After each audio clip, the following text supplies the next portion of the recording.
청주고등학교 1학년 친구들 안녕하세요. 한국사 선생님입니다. 지난 영상에 이어서 이번 영상에서는요, 이제 개항 이후에 조선시대의 경제가 어떻게 변화했는지 살펴보고 있는데요. 지난 영상에서는 개항 이후에 외국 상인들이 들어오면서 우리 땅에서 활동을 하는 게 조선에 어떤 영향을 미쳤는지 살펴보았습니다. 주로 부정적인 영향들이 굉장히 많았어요. 여기 표를 보시면 개항 이후에 외세의 경제 침략의 주요 내용들이 나와 있습니다. 일본 상인에 의해서 우리나라의 곡식이 많이 유출이 됐다거나 외국 상인이 내륙 시장에 진출을 하면서 서울이나 또는 내륙 상인들이 많은 피해를 입었다. 쉽게 말하면 장사가 이제 안 된다라고 생각하시면 될 것 같고요. 그리고 아관파천 이후부터 굉장히 심해진 열강의 이권 침탈이라든지 일본 같은 경우는 황무지 개척권을 요구하고 또 차관을 제공해서 조선의 재정을 자신들의 손아귀에 넣기 위한 이런 다양한 방법들을 활용을 했다. 여기까지 보았습니다. 이번 영상에서는요, 이것에 대한 조선의 대응 내용을 살펴볼 건데요. 이 표는 우리가 이제 영상의 마지막에 다시 한번 정리하면서 살펴볼 텐데요. 이렇게 당시 외세의 경제 침략과 그에 대한 조선의 대응 이렇게 연결을 해서 기억하시면 더욱 좋을 것 같습니다. 오늘은 학습지 20쪽 한번 같이 살펴볼게요.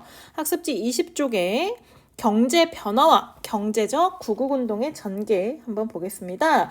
개항 이후에 조선의 경제가 어떻게 변화했고 또 경제 위기가 찾아왔을 때 우리나라 사람들은 나라를 지키고 경제를 지키기 위해서 어떤 활동들을 했는지 먼저 볼게요. 개항 이후에 다양한 외국 상인들이 국내 시장에 침투를 하면서 많은 변화가 일어났습니다. 이에 대응하기 위해서 조선 정부는요, 새로운 조약을 체결하는데요. 일본과 조일 통상장정을 체결합니다.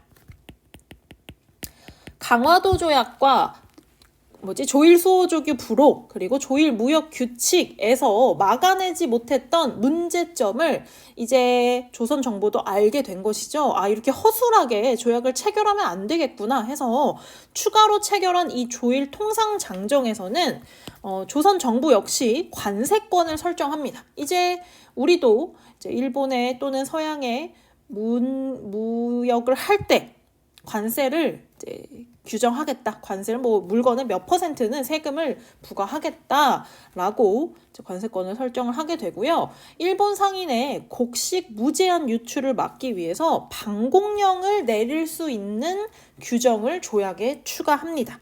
방공령은 이따 뒤에서 살펴볼 텐데요. 일본 상인들에 의해서 우리나라에서 쌀이나 곡식들이 너무나 많이 빠져나가서 쌀값이 폭등하고 가난한 사람들에게 그것이 큰 부담이 됩니다. 이걸 막기 위해서 지방관이 이제 외국 상인들에게 쌀 판매 금지령을 내릴 수 있는 그런 권리를 이 조일 통상장정에 추가를 하게 된 것이죠. 그리고 여기에 덧붙여서 조선 정부는요, 증기기관으로 움직이는 배를 만든다든지 또는 구입을 해서 실제 운영을 하고요. 또 이 배를 어디다 운영했냐면 세금을 거둘 때 돈이나 쌀을 싣고 전국을 돌아다니면서 세금을 걷기도 하고 또는 화물을 수송한다든지 이제 대량으로 사람들을 싣고 옮길 때 이런 그 목적으로 증기선을 구입해서 활용을 하고요. 또 이것을 관리하기 위해서 이운사라는 회사를 설립하기도 합니다. 그리고 외국 상인의 내륙 침탈에 대응해서 이제 조선 상인들은 자신들이 가지고 있는 돈을 조금씩 모아서 상회사를 설립합니다. 외국 상인들이 대량으로 물건을 구매하고 팔 수 있는 데는 그만큼 자본을 많이 가지고 있기 때문이잖아요. 그래서 조선 사람들이 혼자서는 안 되지만 우리 여러 명이 자본을 모아서 회사를 설립하고 그 투자 금액으로 물건을 사서 판다면 외국 상인보다 더 잘 대응을 할 수 있을 것이다 라고 해서 회사를 설립하고 이것이 1890년대에는 주식회사로도 발전을 하게 됩니다. 그리고 일본의 이런 화폐 정리 사업이라든지 이것이 일어나기 전에 우리나라에서 한국의 자본으로 한국인이 세운 은행들이 설립이 되는데요. 뭐 조선은행이라던가 한성은행, 대한천일은행 등을 만들어서 그 한국인의 자본을 한국인이 관리하고 그것을 좀 불려나갈 수 있는 그런 은행 시스템을 만들었으면 좋겠다 해서 만들었지만 이제 그 메가타 주도로 화폐 정리 사업이 시작이 되면서 이 한국 은행들이 한국인이 세운 은행들이 가지고 있던 돈들이 다 휴지 조각이 되어 버립니다. 그러면서 큰 타격을 입고 이제 조선인들이 세운 은행들은 이제 하나둘씩 문을 닫게 되는 것이죠. 그리고 그 자리를 누가 채우냐면 일본 자본이 가져온 일본 은행이 그 자리를 대신하게 되는 것입니다. 자, 그리고 이제 곡물 유출을 막기 위해서 방공령을 실시했다. 지방관이 곡물 유출 금지를 선포할 수 있는 명령을 내릴 수 있는 권한을 준 것인데요. 그런데 이게 좀 제약이 있었어요. 일본이 이런 방공령을 내릴 수 있는 힘을 조선에 주긴 했지만 단서 조항을 하나 붙입니다. 바로 무엇이냐면 방공령을 시행하기 한 달 전에 미리 예고를 해야 된다라고 알리는데요. 그것이 이제 문제가 된 게 1889년 함경도 방공령 사건입니다. 이제 함경도는 지금 북한 땅, 북쪽인데요.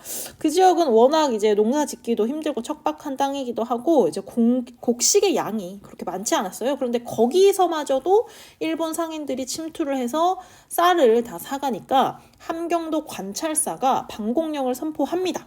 하지만 일본이 바로 반격을 하는데 뭐라고 항의를 하냐면 원래 한 달 전에 미리 약속하지 않았냐? 한 달 전에 통보하기로 약속하지 않았냐? 하지만 왜 통보를 하지 않았냐? 그로 인해서 우리가 피해를 봤다라고 하면서 오히려 방공령을 당장 취소하고 배상금을 지불하라는 요구를 합니다. 그래서 결국 이렇게 우리 땅에서 우리 곡식을 지키기 위해 유출을 막기 위해 했던 이 방공령이 이 일본의 어떤 단서 조항으로 인해서 오히려 피해로 돌아오는 사태를 맞이하게 되는 것이죠. 굉장히 안타깝죠. 자, 그리고 이제 청나라 상인과 일본 상인이 서울에 그 상점을 개설하면서 이 서울에서 장사하던 시전 상인들이 굉장히 큰 타격을 받습니다. 아무래도 여러분도 물건을 살 때 소비자의 입장에서는 뭐 물건의 품질도 중요하고 뭐 물건의 종류가 다양한지 이런 것도 중요하지만 가장 먼저 보는 게 또 가격 아니겠습니까? 당시 청나라 상인과 일본 상인이 파는 물건의 가격은요, 조선 상인들이 팔고 있는 물건의 가격보다 저렴한 경우가 훨씬 많았어요. 그리고 이제 대량으로 물건을 구매해서 판매를 하기 때문에 물건의 가격이 굉장히 저렴하고 품질도 좀 좋은 편이었습니다. 그러다 보니까 조선인이어도 조선 상점에 가서 물건을 사는 것이 아니라 청나라 상인이나 일본 상인이 이제 연 상점에 가서 물건을 사게 됩니다. 그러자 이제 경제적인 타격을 입게 된 서울의 시전 상인들은요, 이것을 막아달라. 이 외국 상인들이 서울에 들어와서 지금 장사를 해서 우리가 지금 다 망하게 생겼다. 지금 정부에서는 왜 손만 놓고 있느냐, 우리를 왜 보호해주지 않느냐라고 하면서 철시투쟁을 전개하는데요. 쉽게 말하면 철시투쟁이란 이제 상점의 문을 다 닫는 겁니다. 이제 쉽게 말하면 파업을 한 거죠. 그러다 보면 이제 시장이 또 마비가 되잖아요. 이 철시투쟁까지 벌이면서 자신들의 생존권을 보장해달라고 요구를 하고요. 이 상인들이 힘을 합하기 위해서 단체를 만들어요. 바로 한국중앙총상회를 조직해서 뭐 이런 철시투쟁을 한다거나 한 목소리로 정부에게 어떤 요구를 할 때 그 한 자리에 모여서 그런 자리를 만드는 단체를 또 만든 것이죠. 그리고 이제 외국 강대국들에게 이제 조선의 각종 이권이 넘어가게 되자 이것을 막기 위해서 다양한 활동을 펼친 단체들이 있는데요. 대표적으로 독립협회 같은 경우는 러시아의 저령도조차 요구를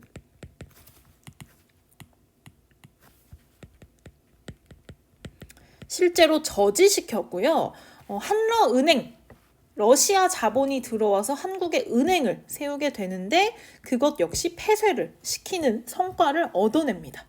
그리고 일본이 조선 정부가 가지고 있는 또는 조선 국토에 있는 황무지를 자신들이 개간해서 좀 개발할 수 있는 권리를 달라고 요구했었거든요.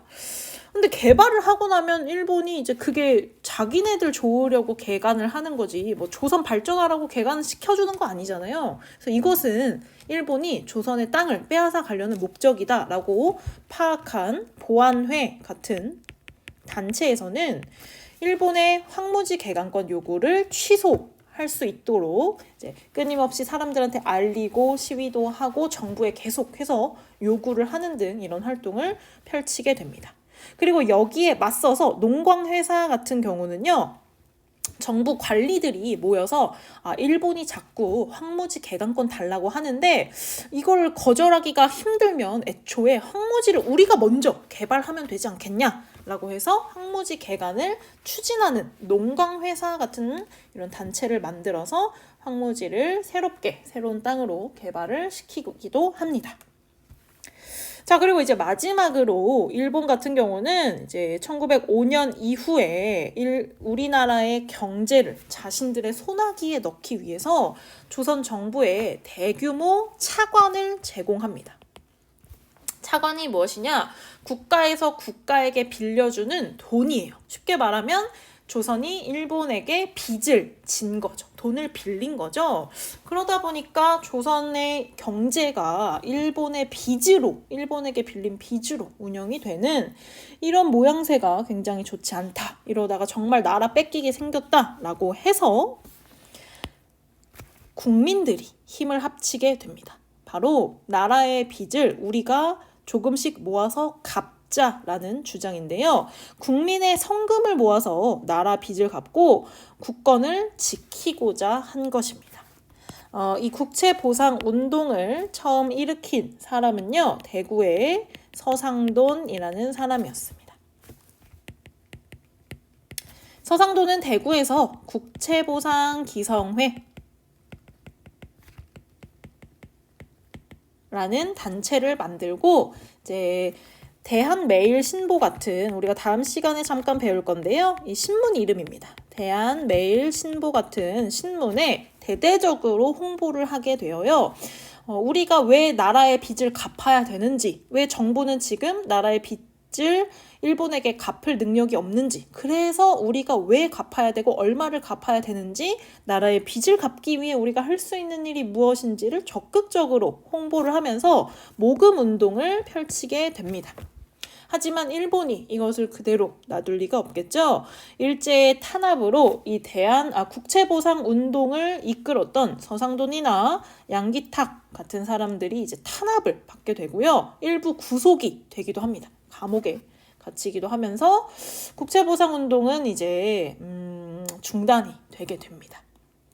마치 이제 우리나라에 1997년에 경제위기, 외환위기가 찾아왔을 때 사람들이 집집마다 가지고 있던 금을 이제 모아서 나라의 빚을 갚고자 했던 IMF 당시 금모으기 운동과 연결되는 지점이 굉장히 많은데요. 국제보상운동, 이제 국민의 힘으로 나라를 지키고자 했던 대표적인 운동 중에 하나라는 거 기억해 두시면 좋을 것 같습니다. 자, 여러분 학습지 아래쪽에 요 표를 정리해 두시면 좋을 것 같아요. 요 표가 이제 이 앞장 19쪽과 이쪽 이 20쪽의 내용을 한눈에 딱 정리해 주는 내용이거든요. 요 표를 한번 정리하면서 여러분의 머릿속에도 내용을 정리해 두시기 바랍니다. 자, 이번 영상 여기서 마치고요. 다음 영상에서는 이제 사회 문화적인 변화를 살펴보도록 하겠습니다. 수고하셨어요.